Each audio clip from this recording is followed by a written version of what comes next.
Matt with Slice here. Trust y'all are having a good Tuesday morning. I'm just getting rocking and rolling over here at the office. I don't know how many people are gonna tune into this thing. I see I've got one person in here already, but let's see here. Is there a, no, not that. Okay. But I've got an email that's going to go out to the list here in the next minute or two, I assume, if it hasn't already. Let's see. Yeah, it doesn't look like it's gone out quite yet. But the purpose of this live stream will be to discuss some of the show format changes that I'm going to be instituting for the 2026 show. And so I'm going to discuss those a little bit. It's nothing insane or crazy or what have you, but it's just something I've always been asked about and was curious to try it. And so let's see something here. What we got? We're good there. There we go. All right. Email blast has gone out, so if anybody is receiving that, hopefully they'll tune in here. We can at least get some questions or some commentary or something along with what I have to discuss. Let me pull up the site. Let's see. If anybody watching the video right now could comment, I just want to make sure comments are working and stuff like that. If somebody could just drop something in there, I'd appreciate it.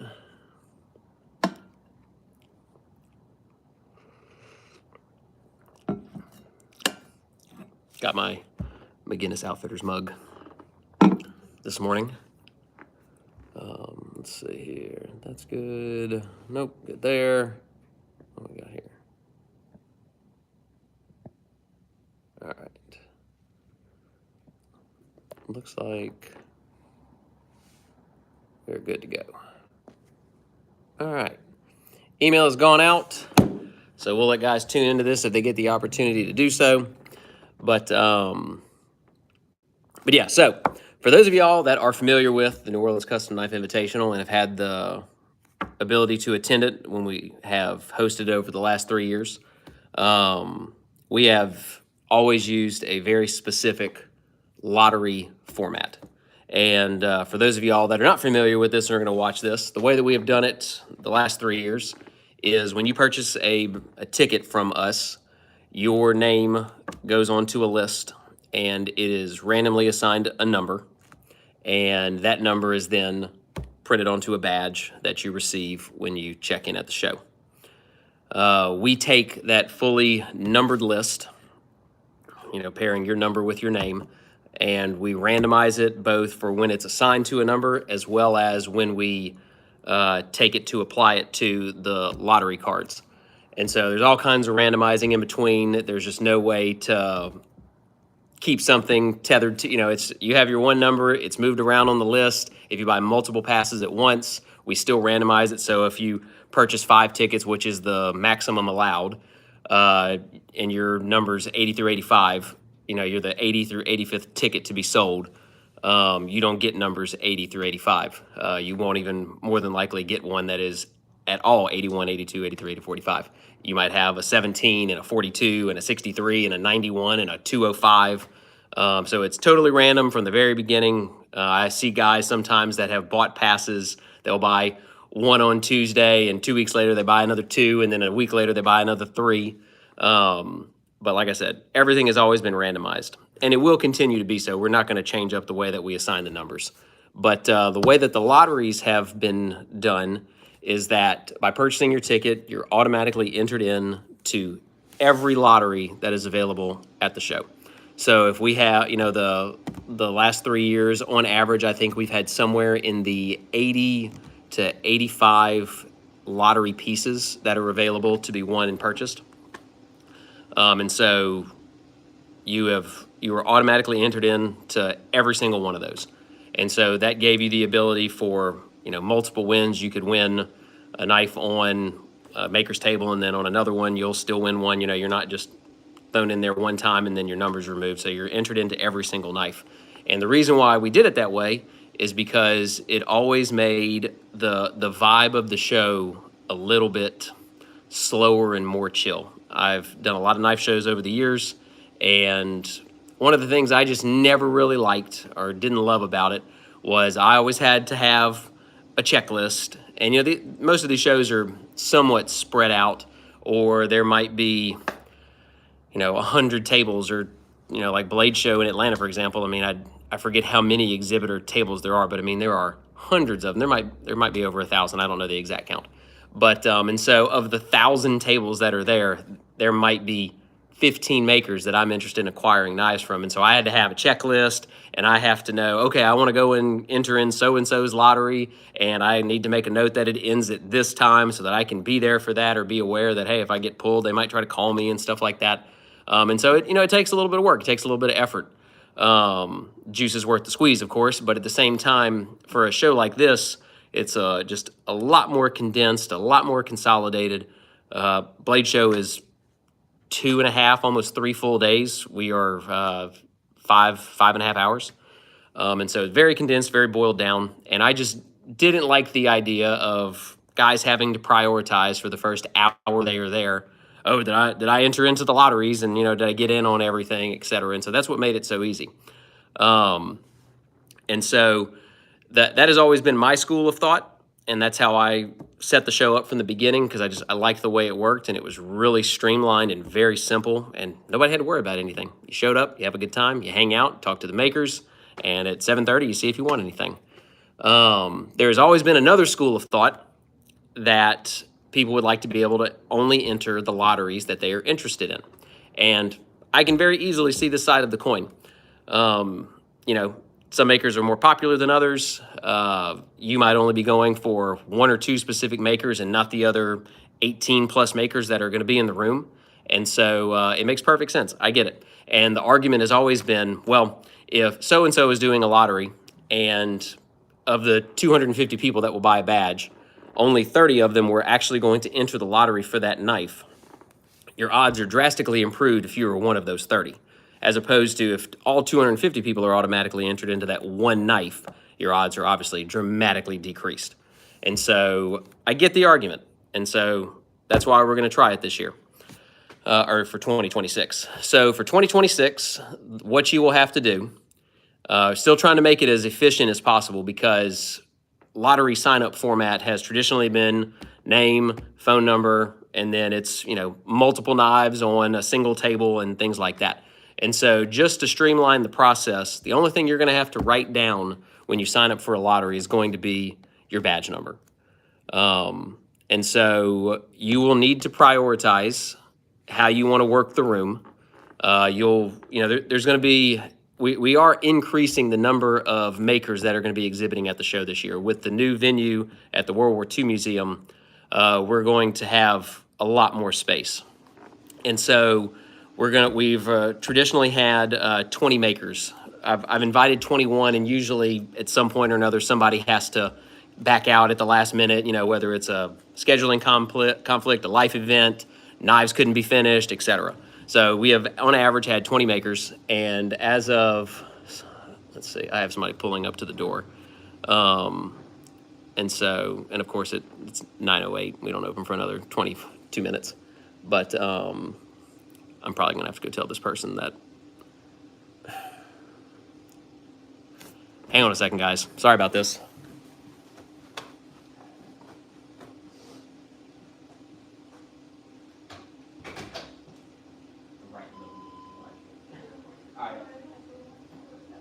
Thank you.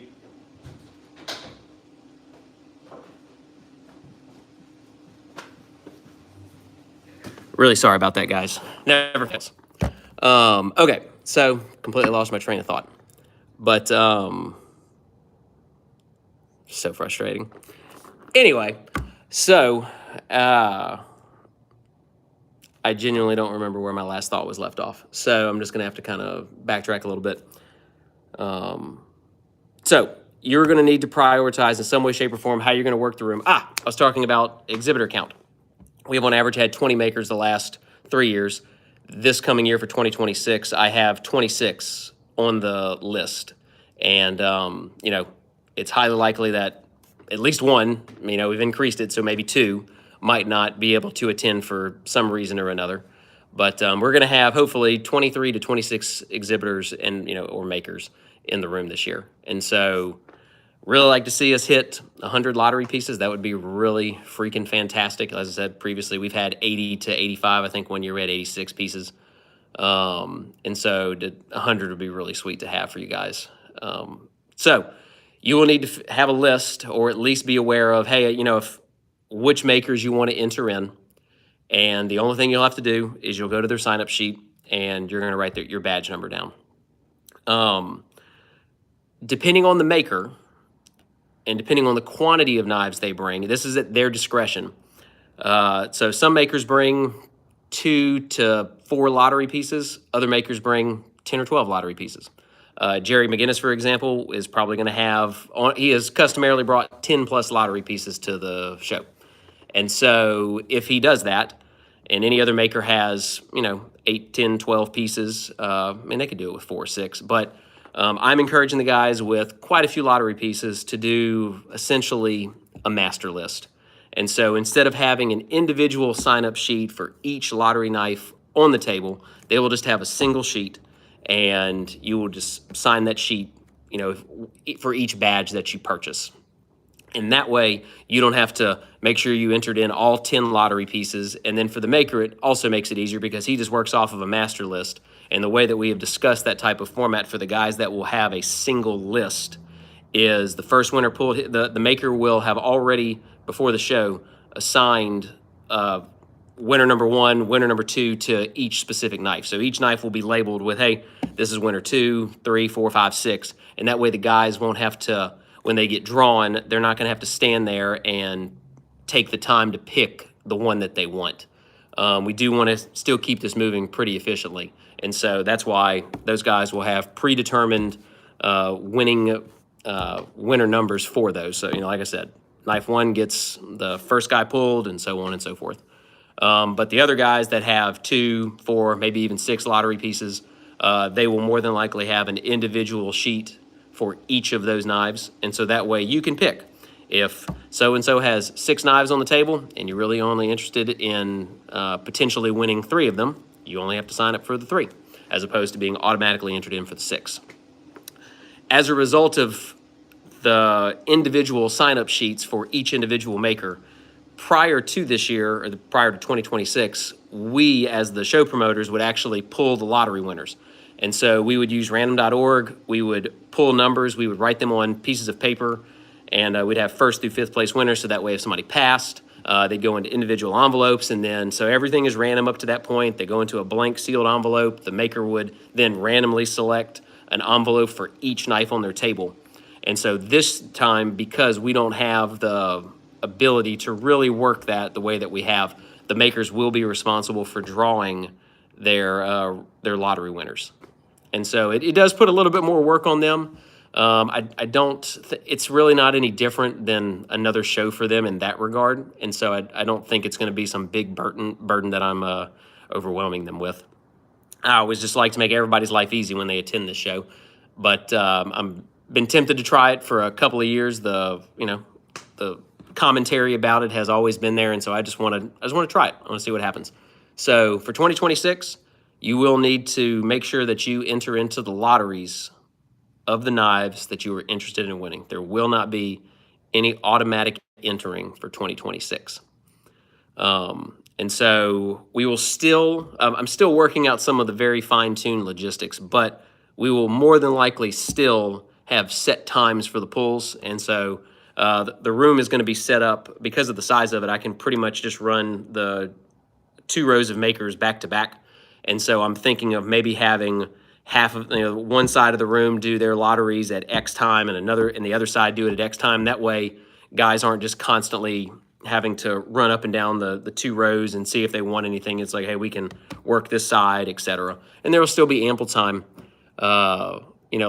We have previously given roughly, I think we pulled the first lottery winner at 7 or 7:30. It's like an hour and a half, roughly. 6:30 maybe? I don't remember. I got the schedule right here. Hang on. Let me see something. It is, I don't think I've posted the show schedule yet. Yeah, I have not. Tune back in for that. Check the website when we post the schedule, because we haven't worked through the logistics of it yet. I just needed to get this out there because I wanted guys to know before the tickets go on sale in 2 weeks that we're instituting this change. And I don't know if it's going to be better. I don't know if it's going to be worse. We will just have to wait and see what you guys think about it, especially as the show itself transpires, and we'll just take the feedback. And if the overwhelming majority really didn't enjoy that, then we might switch back to the other format. If y'all love it and it works really well and it's really efficient and smooth and there's no catastrophic issues, we might stick with it. So we shall see. But in addition to this change, that's the most significant change for the year. We're not going to really go, shaking things up and changing a bunch of stuff. But we did add, I don't know if y'all have seen I try to put it out there. So between Instagram posts and the Facebook group that we have and email blasts that have been sent out, one of the things that, in addition to the venue that we have going for us in 2026, is that the partner hotel to the World War II Museum. And once again, all this information is available on slicefk.com under the events tab. So y'all check that out. Tons of information on there about the show, exhibiting makers, locations, times, all of that. Everything you need to know is on slicefk.com under the events tab. But one of the things that we added for this year is an after-show hangout. And it's not crazy long. The show itself is slated to end, I think, at 10:30, I think. And the partner hotel to the World War II Museum is called the Higgins Hotel. It's practically directly across the street from the museum. And they have a couple of different bars within that hotel. One of them is called Rosie's Rooftop Bar. And we have made an agreement with them that once the show ends, we want to see everybody go over to the hotel and go up to the rooftop bar. And they typically close it, I believe, at 11 o'clock, and they've agreed to keep it open until, I think, 12 or 12:30. I'm going to push them for 1 o'clock. We'll see if people are still hanging out and et cetera. But I want to make sure all of y'all are aware of that. We added that as part of your ticket package with the purchase of a ticket. And so y'all make sure to keep that in mind when the show concludes. Y'all go across the street to Rosie's Rooftop Bar in the Higgins Hotel. If for some crazy chance the weather's really bad, there is a bar within the hotel called Kilroy's. It's actually ground level, and so that's where we will be if the weather's really bad. And based on the weather, the way it's been the last, I think 2 out of the 3 years, it has stormed its ass off. And so if the weather's really bad, y'all just check out the ground level Kilroy's bar. I would be curious to know, this is just something I've had in the back of my head, and if anybody watches this till the very end and y'all catch this question, shoot me a message, send me an email, comment on this video. But this show is not inexpensive to put on. It's very expensive to rent the museum, food, beverage, rooftop bar. There is a lot of value for your ticket compared to what other shows of this price tier get you. But one of the things that I've always been curious about, because the single biggest expense is actually the liquor. And I'm curious to know how many of y'all, a big selling point is that there is an open bar for the duration of the event. I can lower the ticket prices if I switch to a cash bar format. And so I would be just curious to know if that is of interest to y'all. Do y'all like the open bar concept with the ticket prices where they are? Or would you rather lower ticket prices and we do a cash bar? I don't care either way, but I would just be curious to know if that is a selling point for some of y'all, or it's a detriment. If it's a problem, like, hey, I don't go to the show because the ticket price is this, and I don't really drink. So, but I'd be curious to know. So if anybody watches this video until practically the very end here, y'all, like I said, drop a comment on here, send me a message, email, whatever. I'd be curious to know your thoughts. But It's interesting. Let me see something here. Where is...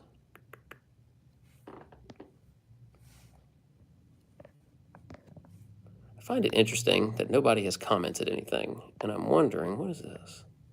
Nope, not that. Oh, Lord, what have I done? Let's turn that off. I don't know. It is definitely interesting. But anyway, I don't know if anybody's not commenting or if it's something I'm not doing right, because I'm not seeing any comments. But anyway, so that's all I have to talk to you guys about today regarding the show format changes. So I appreciate y'all tuning in, watching this. If you have any questions, give us a call, shoot us an email, text, whatever. Y'all know how to find me. But I appreciate all y'all's support for the show. Watch out for the continued announcements for the exhibiting makers, because we have some new names attending the show, and they are awesome, as well as some tried and true guys that have always been there for us. Enjoy the rest of y'all's day. See y'all next time.